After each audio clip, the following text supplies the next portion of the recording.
ফলে কৈলাসহর সাব ডিভিশনের পক্ষ থেকে একটা সুন্দর সাইকেল র্যালি আমরা অনুষ্ঠান করেছি। সাইকেল র্যালি, এই সাইকেল র্যালিতে বিভিন্ন স্কুলের ছাত্রছাত্রীরা এবং বিভিন্ন সংগঠন যারা আছেন, BP, go green volunteers, Lions club of Kailashahar এবং অন্যান্য যে সমস্ত সংগঠন আছে তারা এখানে অংশগ্রহণ করেছে।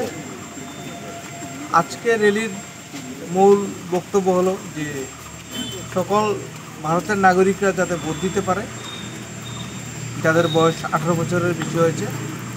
বিশেষ করে যুবকদের কাছে আমরা আবেদন রেখেছি, যাদের বয়স 18 হয়েছে তারা ফর্ম 6-এর মাধ্যমে তাদের নাম নথিভুক্ত করার জন্য, এবং কিভাবে করতে হবে সেটাও আমরা এই র্যালিতে আলোচনা করেছি মাইকিংয়ের মাধ্যমে। নাথিং লাইক ভোটিং, আজকে যে র্যালি হয়েছে এটার মূল উদ্দেশ্য হলো যে ভোট দেওয়াই সবচেয়ে আমাদের একটা গণতান্ত্রিক অধিকার। এটা যাতে আমরা সবাই এক্সারসাইজ করি, তার জন্য সবাইকে আমরা অনুপ্রাণিত করার জন্য আজকে এই র্যালি।